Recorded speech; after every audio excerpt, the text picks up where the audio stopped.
दोस्तों, यही वो मकाम है जहाँ पर दरियाई सिंध का इख्तिताम होता है। मेरा नाम यहिया खान है और आवारा गर्दों की दुनिया में हम आपको खुश आमदीद कहते हैं। बचपन से मेरे जहन में एक सवाल था कि दरियाओं का बादशाह, पाकिस्तान का लाइफ लाइन दरियाई सिंध का इख्तिताम कहाँ पर होता है, और इस सवाल का जवाब ढूंढने के लिए मैंने सिंध के एक मशहूर शहर सजावल से अपने सफर का आगाज किया। अच्छा जी, तो सजावल का नाम तो आपने सुना होगा।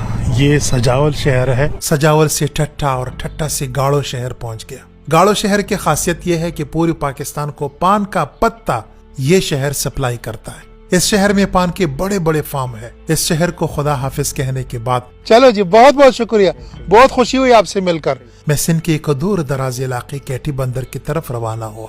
मैंने गूगल मैप पर देखा था कि समंदर और दरियाई सिंध का मिलाप यहाँ पर होता है, लेकिन यहाँ के परिंदों ने मुझे बताया कि आवारागर साहब, आप गलत जगह पर आए हैं। सही जगह है कारोचान। और मैं फौरन कारोचान की तरफ निकल गया। कारोचान तक पहुँचते पहुँचते शाम हो गई। एक तरफ का डरता और दूसरी तरफ रात गुजारने के लिए परेशान था। खैर, इन कच्ची सड़कों पर चलते चलते रात को 10 बजे मैं एक घर के सामने पहुंच गया। मैंने दरवाजा खटखटाया और ये चाचा निकल आया। अब मसला ये है कि मुझे सिंधी नहीं आती और चाचा को उर्दू नहीं आती। खैर, मैंने चाचा को इशारों में समझाया कि मैं एक मुसाफिर हूँ, मुझे खाना और रात गुजारने के लिए जगह चाहिए। चाचा ने मुझे जगह दी, खाना खिलाया। जुबान की वजह से हमारे दरमियान तो कोई बातचीत नहीं हुई।